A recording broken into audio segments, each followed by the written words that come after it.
Сегодня исполнилось 106 лет со дня образования органов госбезопасности в Коме.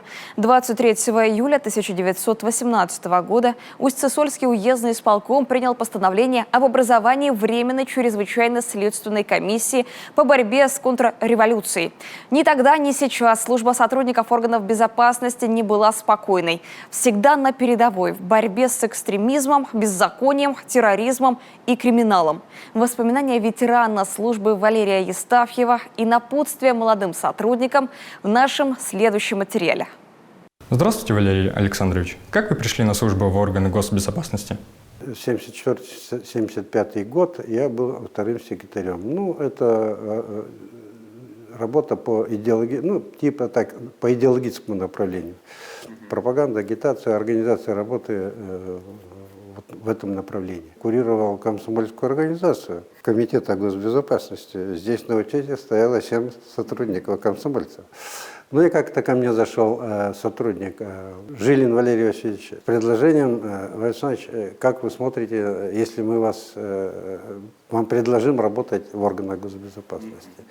Ну, по возрасту я уже из комсомола я уже вообще-то выходил. Ну, ориентировался я, конечно, на то, что из комсомола дальше придется в партийные органы и так далее.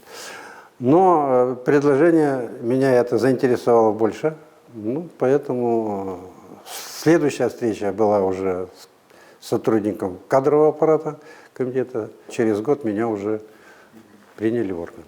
Сколько лет вы прослужили сначала в КГБ, а затем в ФСБ? Что запомнилось больше всего? В КГБ я проработал ровно 25 лет. С февраля 1975 года из комсомола перешел, и в феврале 2000 года, то есть получается 25 лет. Время, конечно, пролетело очень быстро.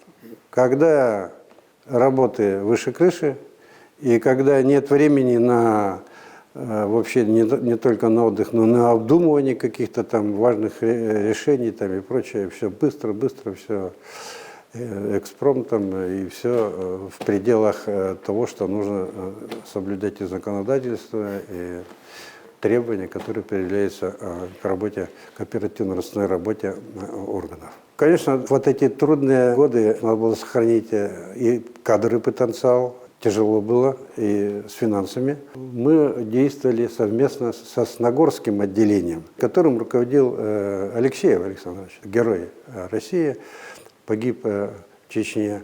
Мы все вопросы решали вместе и находили время с ним вместе побывать на рыбалке. А здесь, в Сыктывкаре, ну что здесь запомнилось, когда побывал на Олимпийских играх. Чуть ли не половина сотрудников управления в то время выезжала для оказания содействия московским коллегам в обеспечении безопасности Олимпийских игр. Был одним из руководителей наряда по обеспечению безопасности в период проведения соревнований по хоккею с мячом, чемпионатов мира. Оказали содействие даже один раз Янко, тренеру сборной СССР, в получении мячей пластмассовых. Они только-только появились, и у нас их не было в СССР. Шведы перевезли огромный чемодан, и вот мы долго обрабатывали, тренера шведского, и все-таки он согласился, выделил нашей команде 50, где-то около 50 мячей. Янко был вообще страшно доволен, очень нас благодарил за это. Вот такой случай был. Вот примерно так. А здесь, когда уже начал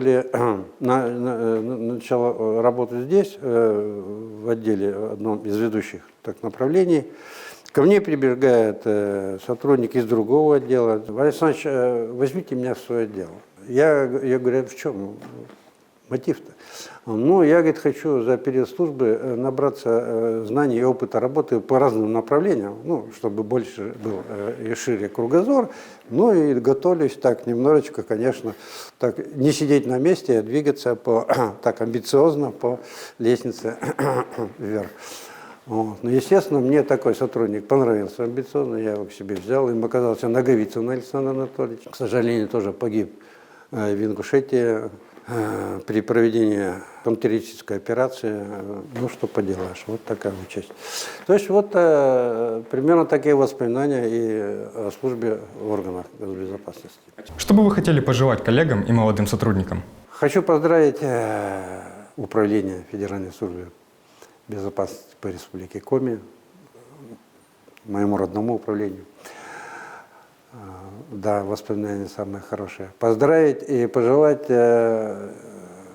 серьезных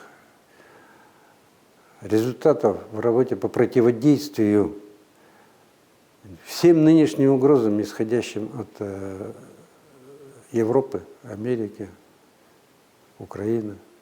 Все это преодолеть и вместе с нашей армией все-таки добиться победы. Ну а нынешним сотрудникам, молодым, дерзости, смелости, ничего не бояться, трудиться в поте лица, не засиживаться в кабинетах без необходимости. Необходимость бывает, но больше в народ, в массы. Владеть всей обстановкой на веренном участке. Вот примерно так. Ну а если в целом, то лучше, чем слова Дзержинского. Чекист должен иметь горячее сердце, холодную голову и чистые руки. Вот, ребята, нынешние сотрудники, вам послание от Дзержинского.